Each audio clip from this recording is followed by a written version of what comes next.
Salut les mecs. Allez, aujourd'hui petite review de ma TF de l'année dernière. Donc c'est ma win des series de janvier 2024. Je l'ai fait en deux parties. Donc la première ça sera entrée de TF jusqu'à 3 left à peu près. Et j'ai review les spots les plus importants. D'ailleurs je vous laisse le lien de la TF en description pour ceux qui voudraient voir tous les spots en détail.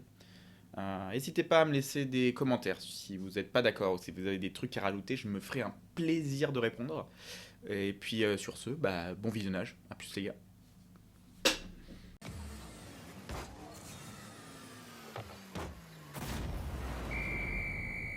Ok, allez, on se plonge directement dans le premier spot. Du coup, c'est un spot de BVB. La stratégie pour SB est assez simple, préflop. Plus on aura un désavantage de risque premium, plus on voudra limp. Et plus on aura un avantage de risque premium, plus on voudra open. Ici, très clairement, donc là je vais l'imager. Donc on a un spot TF 5 left. Si on se met 125 contre 35, c'est un open range avec du jam. Et si on prend un spot inversé, donc où est-ce qu'il y a voilà, un 35 versus 150, on se retrouve à limp range avec peut-être 1.5 d'open. Donc ici on est sur une TF de Win Series, je vous mets la range à l'écran, on est sur un limp 100%. Enfin, 100% de notre range va limp, mais on va pas limp 100%. Donc 60% de limp. Donc il a décidé de limp. Je pense que Valet 10, beaucoup de joueurs vont limp, mais le top de range à mon avis va continuer d'open. Je vois mal As-Roi, As-Dame, Roi-Dame off, 2-10, 2 Valet. Je vois mal les gens limp. À mon avis, ça va être plus un open naturel, même dans des situations comme ça.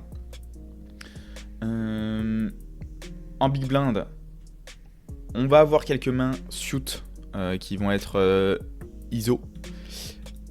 Je pense qu'il faut simplifier, la stratégie est un peu trop complexe. On a pas mal de petites fréquences un peu partout sur la partie shoot, des 9-6, 8-5, 8-7. Donc nous ça sert à rien de randomiser, hein, clairement.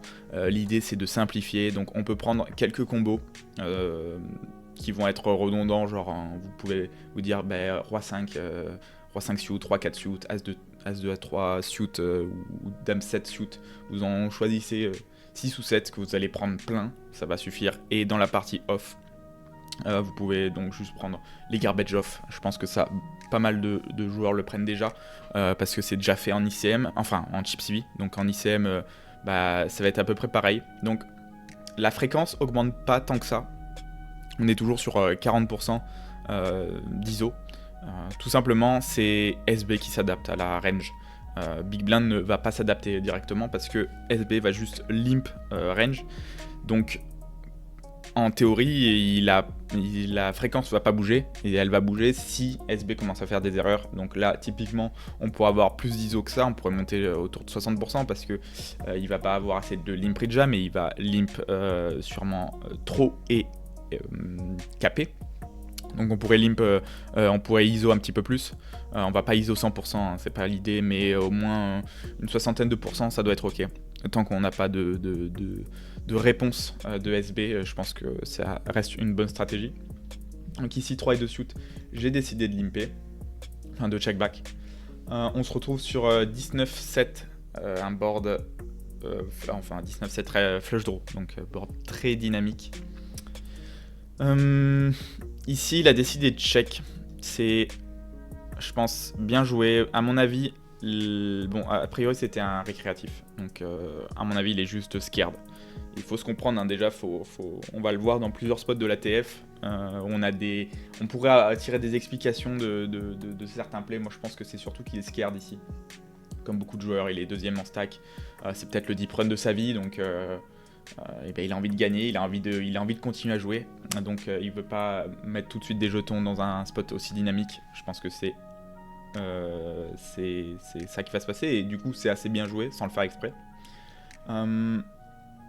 Ici, donc nous, je vais vous montrer une sim que j'ai mis sur Wizard, donc sous ICM bien sûr.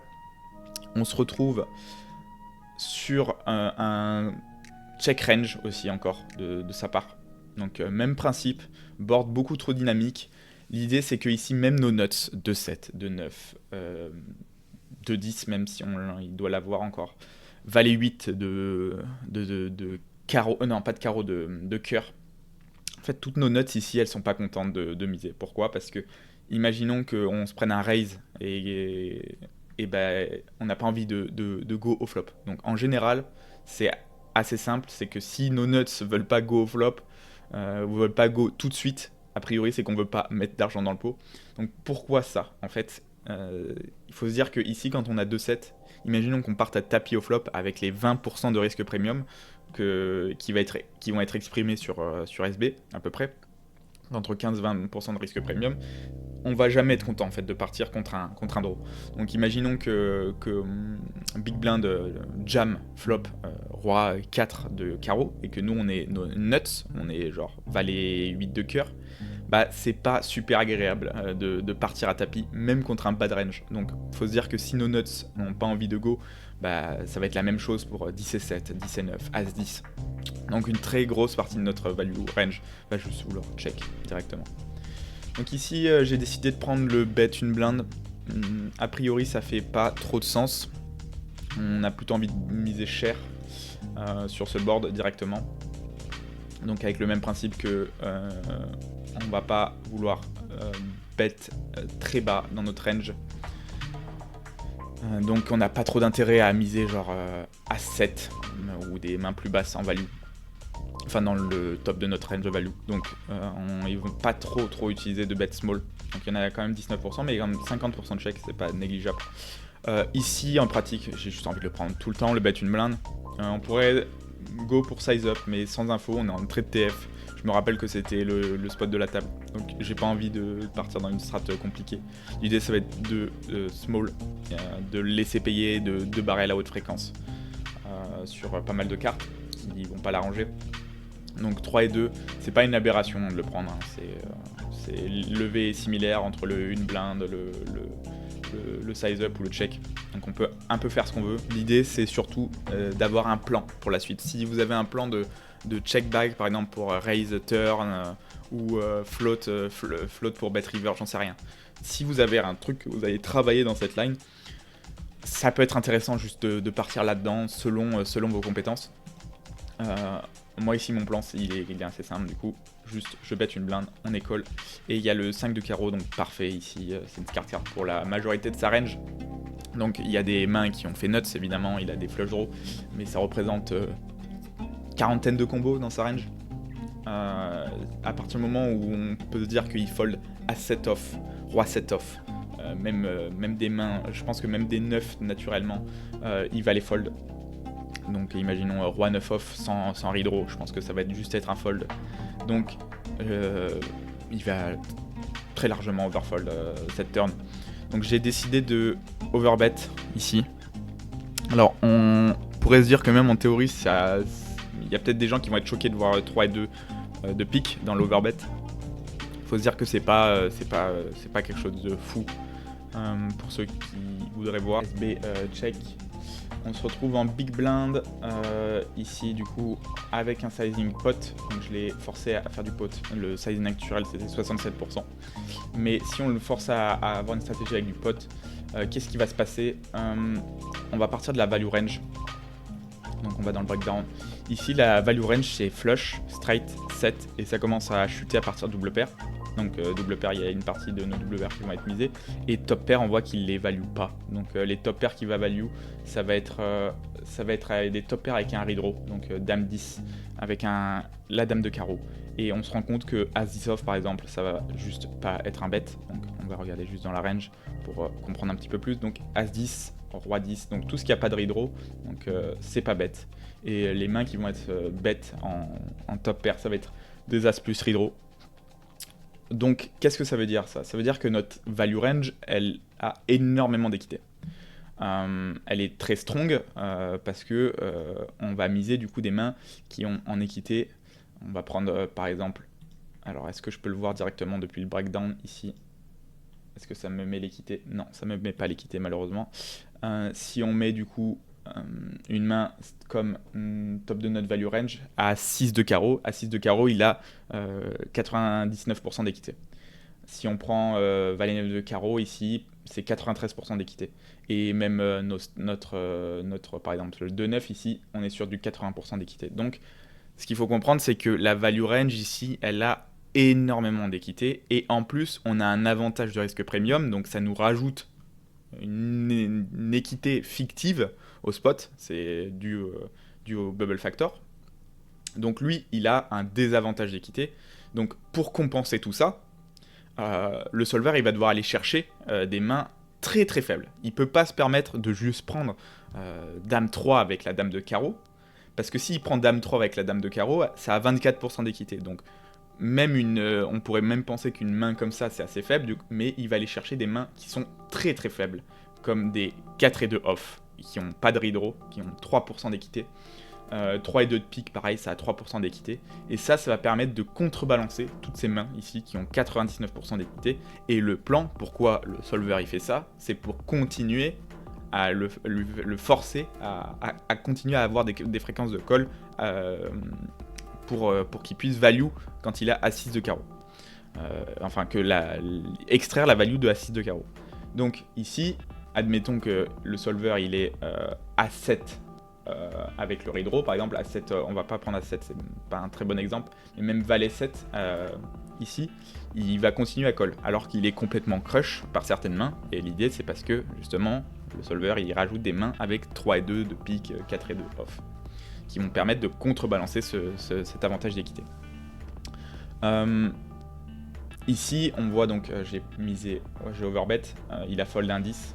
Bon, c'est une grosse erreur évidemment, un Valet 10, même sur un bet pot, bon, c'est un pur call, donc sur overbet ça continuera à call. Et ils vont devoir aller chercher des mains qui sont très compliquées à défendre.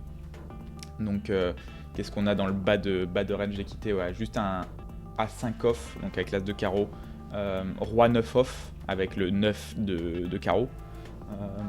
Donc c'est quand même assez complexe. On va même avoir des rois valets avec le valet de carreau. Ça va être des défenses qui vont être très compliquées à avoir. C'est pour ça que mon plan il était assez simple ici, c'était juste de battre une blinde et d'overbet.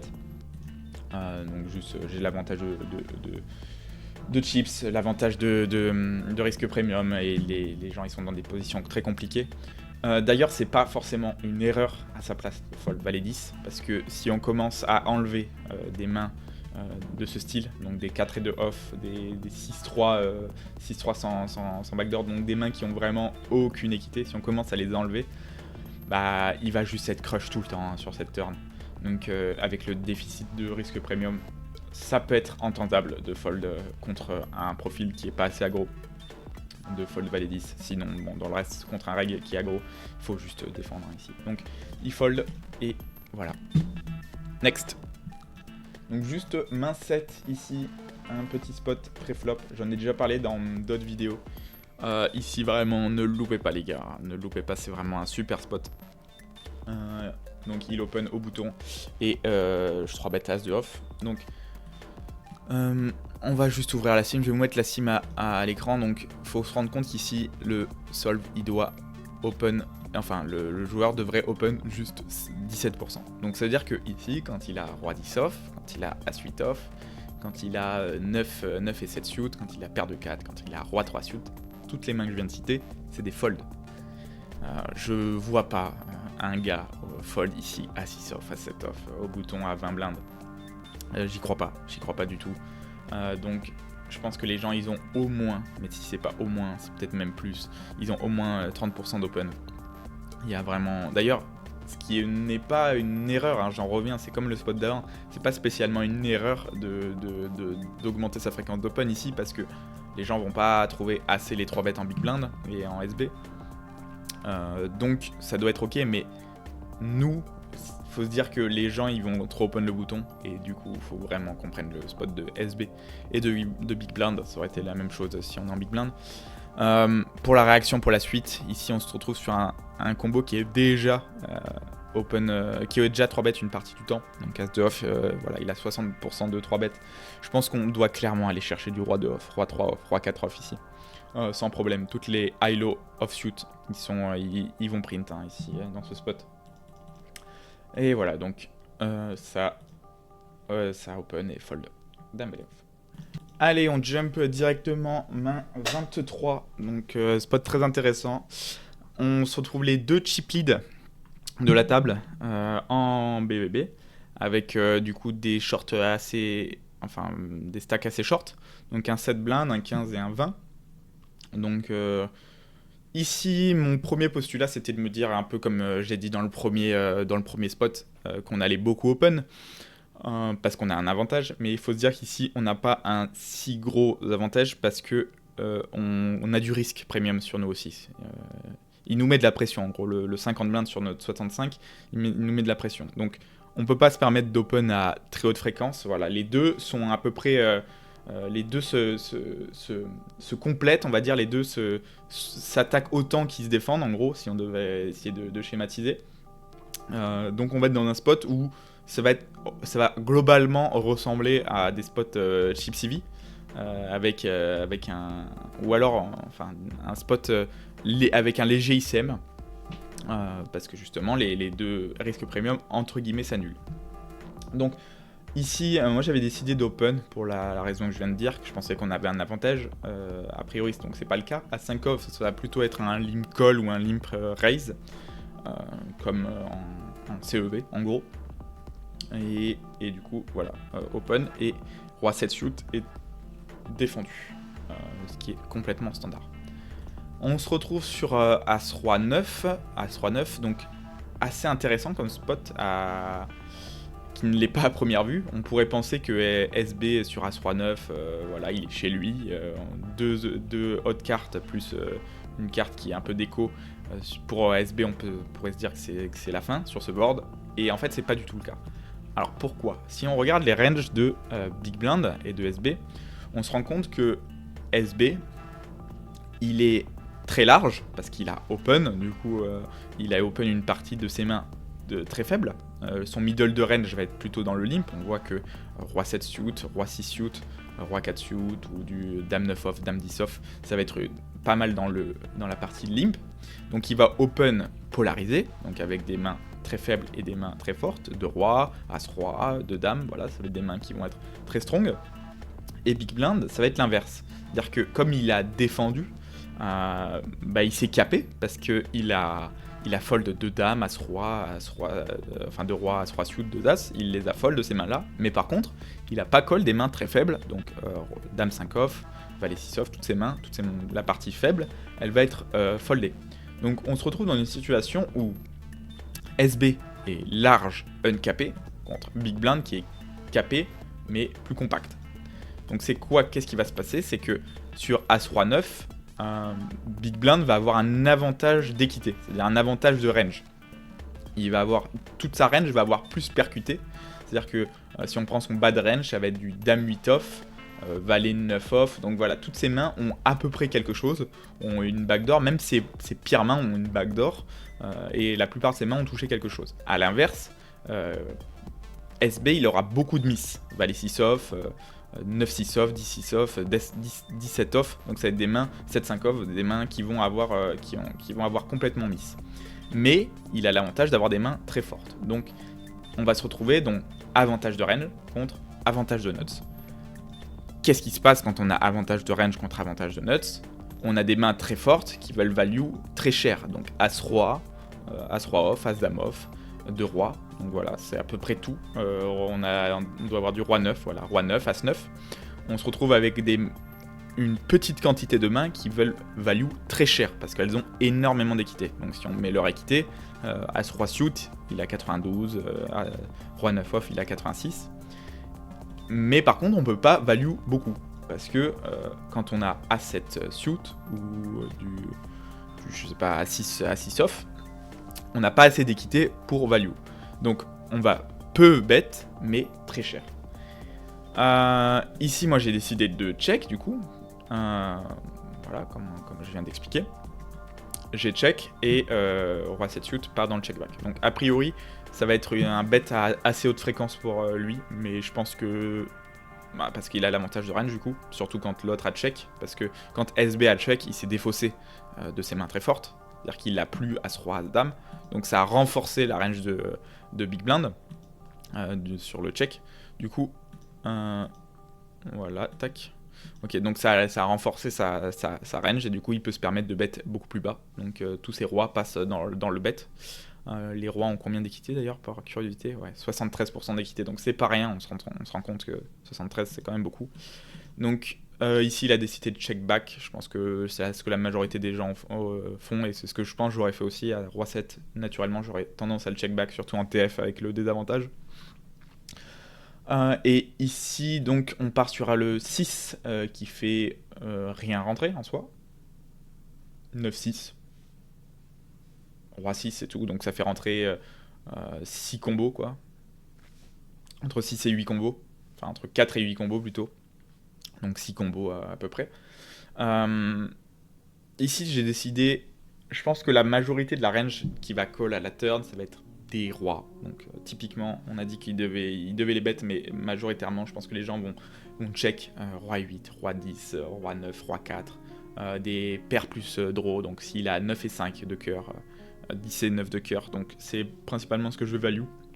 Il y a des flush draws aussi, des backdoors qui sont rentrés, donc dame 5, dame 8 de cœur. Qu'est-ce qu'il y a d'autre? 5 et 4 de cœur. Donc voilà, des mains comme ça, donc ça va représenter une vingtaine de combos à peu près, entre 20 et 30 combos. Les flush, draw. Donc je pense qu'il ne faut pas faire un siding trop cher sur ce board, on veut vraiment pas faire fold des 9. Même s'il a touché un 6 par exemple, on veut essayer de le faire call, même s'il y a de grandes chances qu'il fold un 6. Mais je pense qu'il faut pas value trop cher ici. Et ça call. Et j'ai refait mi pot. Donc même principe. Là, c'est peut-être même un poil greedy parce que je me rends compte que à froid, il peut y avoir peut-être As Valet, As 10 qui peuvent check back le flop. Et il faut. En fait, faut qu'il continue de call des rois. Donc là, il la colle un roi 7. Mais je suis pas sûr que tout le monde le colle. Ici, roi 7 ou même roi 4. Donc c'est peut-être un peu greedy. Il y a moyen qu'on ait peut-être envie de check pour le laisser bluffer. Parce que nous, on serait bien capé. Bon, je pense que ça peut être intéressant de check pour check call. Le bet est un poil greedy à mon avis. Mais ça me va quand même mi-pot. Je pense qu'en tout cas, il faut pas faire trop cher. Après, le problème qu'on peut rencontrer, c'est si on fait 4, on pourrait se prendre un raise. Mais je pense qu'il y a peu de gens qui vont trouver le raise ici. Il faudrait éviter, voilà, si c'est un reg aggro. Si c'est un reg aggro, je pense qu'il faut juste check call. Et si on est contre un reg standard ou un profil plutôt passif, plutôt aller go pour value. Et voire même s'il est très collant, aller chercher un plus gros size, genre 8 blindes, si on pense qu'il va pas fold un roi. Voilà, donc il a call roi 7 suit. Allez, main 25, du coup on est au cut-off. J'ai décidé d'open 18 suit complètement standard. Première ici, grosse erreur de sa part, donc un call avec roi dame off. Alors, ici, du coup, je pense que c'est intéressant de remettre en contexte déjà la TF et tout ça. Ici, on est dans le spot où il y a un 4 blindes derrière, 15 et 17, et il est deuxième stack avec la moitié de son stack. Donc, dans sa tête, très certainement, qu'il sait qu'il va faire assez souvent seconde place. Enfin, il imagine qu'il va faire assez souvent seconde place, ce qui en vrai n'est pas forcément le cas. Il y a un 14 et un 17, donc on surestime notre potentiel, on va dire, ici à 30 blindes. Et du coup, je pense que la majorité des gens ont ici très peur. C'est-à-dire que, enfin, ils sont scared. Ils n'ont pas envie de 3 bêtes parce qu'ils n'ont pas envie de se prendre un 4 bêtes. Ils n'ont pas envie de jam parce qu'ils n'ont pas envie de tomber contre deux rois ou de valets. Ils vont avoir peur de même prendre un flip ici. Donc la plupart des gens, en fait, ce qu'ils vont faire, voilà, c'est l'erreur, c'est qu'ils vont décider de flat. Donc voilà, c'est une belle erreur ici en soi, le flat. Donc on est sur vraiment un spot où on n'a pas de flat. On a 0%, même c'est possible que ça tende enfin, on a 0,3%, c'est possible que ça tende vers 0. Et notre range va juste jouer en 3 bêtes 3 bet call, donc avec 2 as. Il y a seulement 2 as qui veulent 3 bet call, donc ils veulent prendre le risque d'aller post-flop. 2 rois veut juste go tout de suite. Et en fait, toute notre range va jouer en jam derrière, donc voilà. Pas de flat ici. Donc c'est exactement ce que l'inverse des gens vont faire. Les gens vont ici beaucoup flat, enfin plus flat, je pense. Donc voilà, je voulais quand même faire du post-flop sur ce board, donc parce que je le trouvais intéressant. Est-ce que je l'ai? Voilà. Donc j'ai quand même designé une range de call. À peu près, voilà, ce que je pense que la plupart des gens vont faire. Donc, et même je pense que j'étais un poil gentil. Donc, je voulais mettre 20% sur Vadis, mais je me suis trompé. Du coup, Dame Valet, voilà, des Broadway, des As-Suit, des Pocket, un peu droit Dame Off vu qu'il l'a pris, As Valet off, même si je pense que la partie off, elle va quand même être pas mal foldée. Ou 3 bêtes fold. Voilà, donc j'ai mis cette range. Et on se retrouve sur un board. Alors, avant de regarder la théorie, j'ai fait 1.6. Donc ici, quand je revois, c'était il y a un moment, ma TF, ma première impression, j'ai l'impression que c'était de la merde. J'ai l'impression que c'était une erreur. Donc ça faisait pas sens théorique, en tout cas. Pourquoi? Parce que je me suis dit, ici, j'avais l'impression qu'à chaud, on est quand même plus chez lui. C'est-à-dire que il a souvent 2-7, 2-5, même 2-7, je pense que c'est peut-être la pocket pair qui colle le plus pré-flop. Ça m'étonnerait pas que 2-9 il go et que en dessous il puisse juste fold. Donc ça m'étonnerait pas que genre 2-3 ça soit juste un pur fold. Donc il a bien 2-7, il a assez souvent 2-5 et 2-3 il peut l'avoir. Donc je me suis dit on est chez lui et en plus le reste de sa range est très strong. C'est-à-dire que ses miss ça va être Roi 10 par exemple, Roi 10 de carreau. Roi 10 de carreau en soi ça a quand même pas mal d'équité. Enfin, ça a quand même de l'équité sur ce board. C'est pas un R, il n'y a pas de R, il n'y a pas de mains qui ont 15% d'équité ici. Du coup, là quand j'ai revu ce spot, je me suis dit, je pense que c'est un spot où on veut miser très cher. Enfin, pas très cher parce que le board est dynamique, donc on peut pas se permettre de faire très cher avec notre value range, mais je pensais qu'on allait bet plutôt strong, donc avec un sizing genre 80%, et qu'on allait miser de 10, de valet, de 9, et puis basta. Donc petite fréquence et un sizing plutôt cher. Et en fait, il se trouve que c'est pas le cas. Donc on a du sizing 65%, comme j'ai dit avec 2 valets, 2 10, des mains comme ça. Et on a même un tout petit peu vraiment de potes, mais bon voilà, c'est négligeable. Mais le sizing qu'il préfère, c'est le sizing small, avec une très grosse partie de sa range. Ça, je pense que l'idée, c'est juste que même si Bouton a un avantage de range conséquent, c'est-à-dire qu'il est devant nous partout, il a 56% d'équité, le board est ultra dynamique, c'est-à-dire qu'en fait il y a énormément de turns, toutes ces mains fortes en fait, toutes les turns peuvent l'embêter, il y a toujours des turns qui peuvent l'embêter. Donc je pense que c'est un spot avec le risque premium où on peut juste se permettre de small notre range. Et on va pas avoir trop de soucis en fait avec 2 dames. Et en plus 2 dames, toutes ces mains là, par exemple, il va size up les mains qui n'ont pas de redraw. Donc là on a 2 dames avec la dame de pique et la dame de carreau. Donc, je pense qu'il veut juste mettre un peu plus d'argent dans le pot. Je sais pas trop pourquoi il size up juste ce combo. Ça doit être peut-être une question de bloqueur aussi. Parce qu'on voit qu'il le fait pas. Enfin bref, je vais pas creuser, c'est pas très intéressant. Mais voilà, donc il prend small, et small avec une grosse fréquence, et si on prenait juste un spot qui est un peu différent, donc à la place du 7 on mettait un 8, donc on le rend un tout petit peu plus on le rend moins dynamique justement, avec la même texture à peu près, donc 7-5-3, on met juste un 8 de carreau, on se rend compte que là justement maintenant il se met à faire plus cher avec une grosse partie de sa range, donc avec toutes ses overpairs, la majorité des top pairs, il va size up. Donc ici il peut juste faire small, c'est assez contre-intuitif je trouve, mais c'est juste je pense la volatilité du board plus le gros avantage de risque premium. On se retrouve dans un spot où on a au bouton il a 24 contre 5.7, donc ça fait 20% de risque premium, donc ça va juste mettre en PLS tout le reste de sa range quand on fait small. Donc j'ai décidé de faire small, donc a priori le play qui semble théorique, sans faire exprès.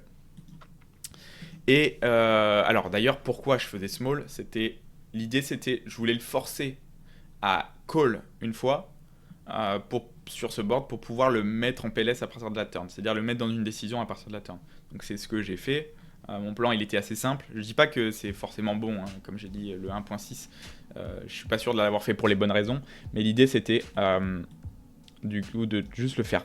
Je voulais le forcer à call, donc tout ce qui a une backdoor, voilà. Je voulais pas qu'il fold. Et à partir de la turn, voilà, le mettre dans un spot qui va être compliqué. Donc j'ai check. L'idée, c'était de check pour check raise turn. Voilà, peut-être faire tapis ou size et tapis turn, tapis river. Ou si il check back, décider de faire un très gros size river. Donc voilà, c'est un spot que j'aime bien, hors position, avec l'avantage de risque premium. Donc small pour le forcer à call et check raise turn ou check pour miser river si check back. Et donc il a check back, donc a priori le plan c'était d'assez souvent faire très cher river. Et c'est pas le cas parce qu'il y a le 4 de trèfle qui rentre, donc ça fait 4-2 straight. Donc ici, qu'est-ce qu'il a? Du coup, il a a priori, il a pas de 8. Parce que de 8, il y a très certainement, enfin, il y a des grandes chances que excusez-moi, il y a des grandes chances qu'il est bête à la turn. Donc en gros, son top de range, ça va être quelques flushs. Ça va être quoi? Ça va être des Broadway flush, donc on peut les compter en fait assez rapidement. Ça va être Dame 10 suit, Dame Valet suit, Valet 10 suit, Roi 9, Roi 10. On va avoir Roi Valet, Roi Dame, et on va compter 5 combos des side flush. Donc on va être sur 12 combos. 12 combos, ici, c'est assez faible en fait, par rapport au reste de sa range. Donc il y a, on va dire, une trentaine de combos qui vont miss, et sachant qu'il faudrait qu'il les ait 100% ses flush, donc ça veut dire qu'il les bête jamais à la turn. Donc je pense que ça va être assez souvent le cas, même s'il y a quand même une partie qui va bet à la turn, des flush draw. Les gens dans ces stack size là, ils ont pas envie de se faire check jam, donc je pense qu'il va quand même assez souvent check ses flush draw. Mais en gros, son top de range c'est flush. 2-7, 2-3, 2-5, c'est possible qu'il call au flop.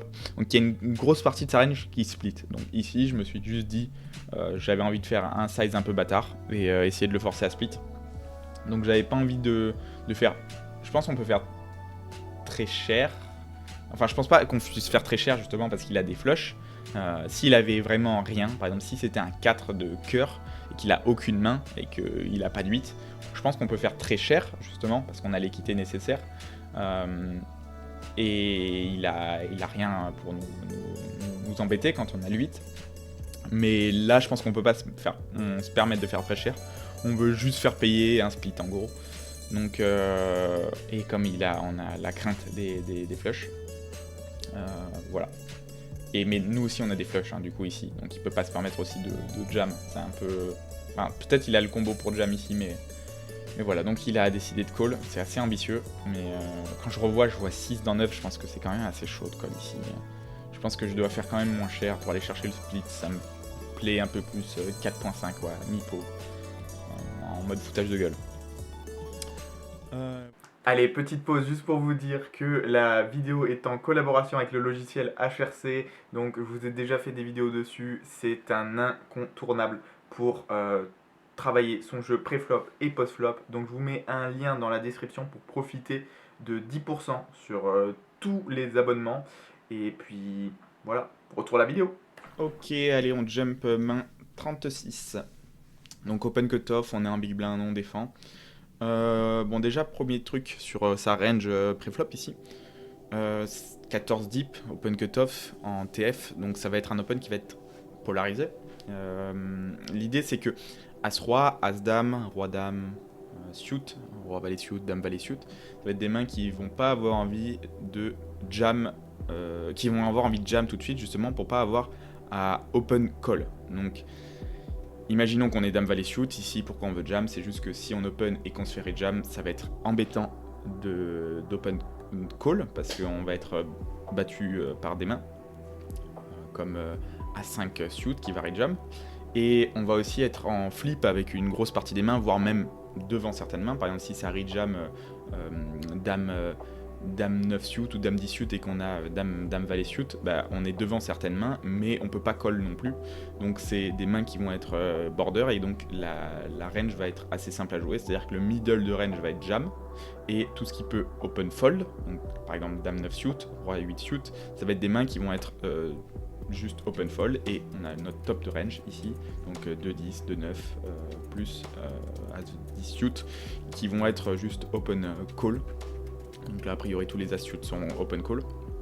On a As-10 off qui va être open fold. Voilà. Donc, est-ce que les gens vont jouer comme ça? Je pense que pré-flop, là, quand même pas mal de règles doivent le savoir, que ça open polarisé.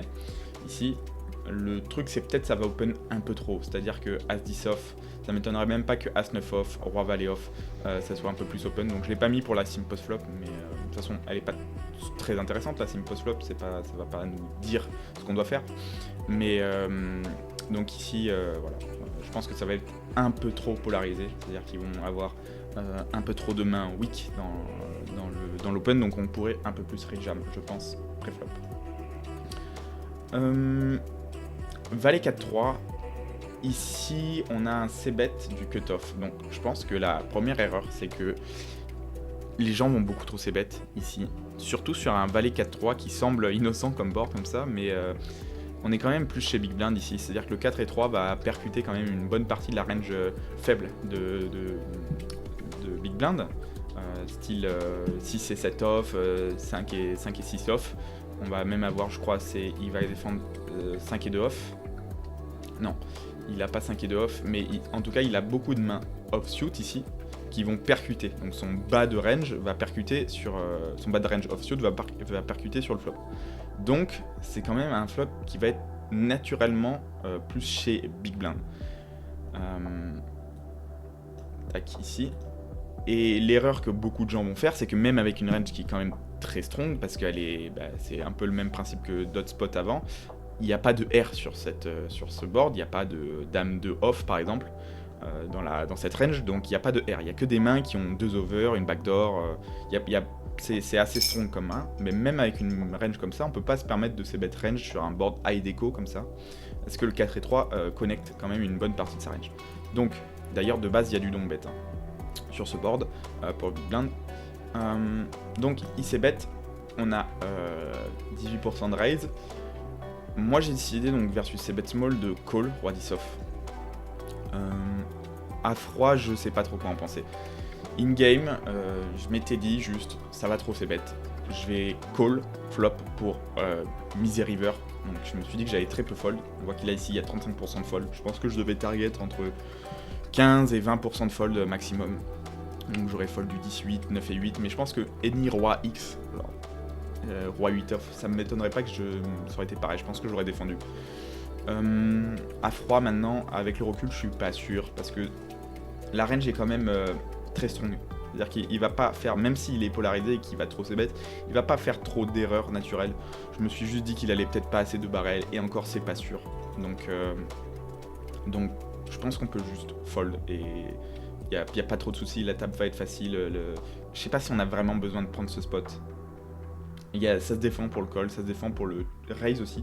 On peut juste raise, hein, c'est possible de check raise ici. Je pense que ce combo il est un peu trop haut pour check raise tout de suite, mais bon, on a des bloqueurs qui peuvent être intéressants, donc ça peut s'entendre. On voit qu'il défend roi dame off, donc 2 over, et as 10 off. Donc roi 10 off, c'est juste un peu trop bas. Et il y a le roi turn. Et donc le plan se passe pas du tout comme prévu, parce que bon, mon plan c'était soit de fold sur 2 barrels, soit de, si ça check de bet pour target As-Dame, As-Roi, As-10, Dame 9, Roi 9. Donc bon, pas sur le Roi évidemment, on s'entend, mais l'idée c'était juste de bluff la partie qui aurait pas value turn. Elle va être défaussée. Donc ce que j'entends par là, c'est que 2 As, 2 Rois, 2 Dames, As Valet aurait très certainement 2 barrels. Donc quand il aurait check, je pense qu'il va pas assez s'équilibrer et ça va être genre 2 9, 2 8, 2 7 qui vont check back turn. Donc j'aurais pu juste, sur un PSB comme ça, si ça check sur beaucoup de river, j'aurais pu juste faire tapis. Mais bon, je touche le roi, donc maintenant on a très souvent la meilleure main. Enfin, il y a beaucoup de mains chez lui qui vont miss. et des mains qui vont toucher évidemment aussi. Mais donc avec Roi 10, on a souvent la meilleure main. Ça check, ça check back, et carte du coup très intéressante, il vient l'As de carreau. Donc le plan de base c'était, on va target justement As 10 off, As Dame off, qui aurait pas de barrel, As 5, As 6, As 7, qui aurait pas de barrel. Sauf que là maintenant, ces bluffs ont touché. C'est-à-dire que il a quelques valets, on va dire, genre par exemple Dame Valet, Valet 10 qui peut jouer comme ça aussi, paire de 8, paire de 7, et tout ça je domine, je gagne contre ces mains.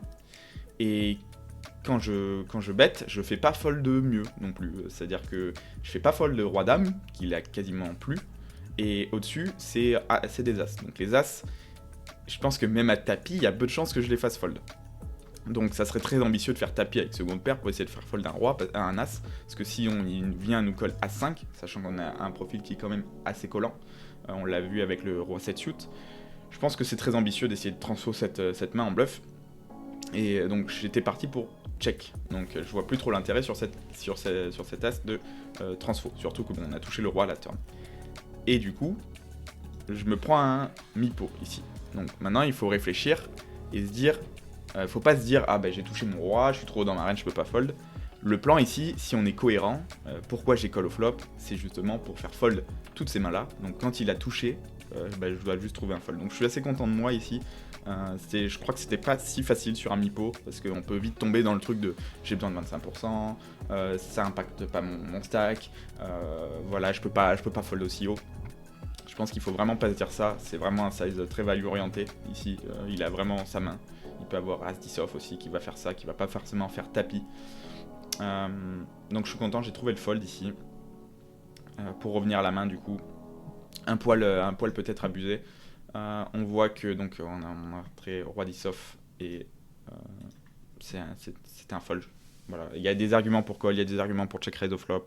Par contre, je pense que sur cette as river, faut vraiment check fold. C'est pas facile, mais faut le faire. Et je suis content de m'être fait confiance ici. Main 40, petit spot pré-flop. Donc, on a Cutoff qui fait half stack, donc il est le plus short et il fait half. Et j'ai décidé de rejam à set off ici. Donc déjà, pour parler de son half stack, c'est assez bien, c'est bien joué. Donc j'ai une sim qui ressemble, on va dire 10, 20, 30, 100. Donc il y aura un peu moins pour Big Blind, mais bon, l'impact n'est pas significatif. Enfin, pas très significatif.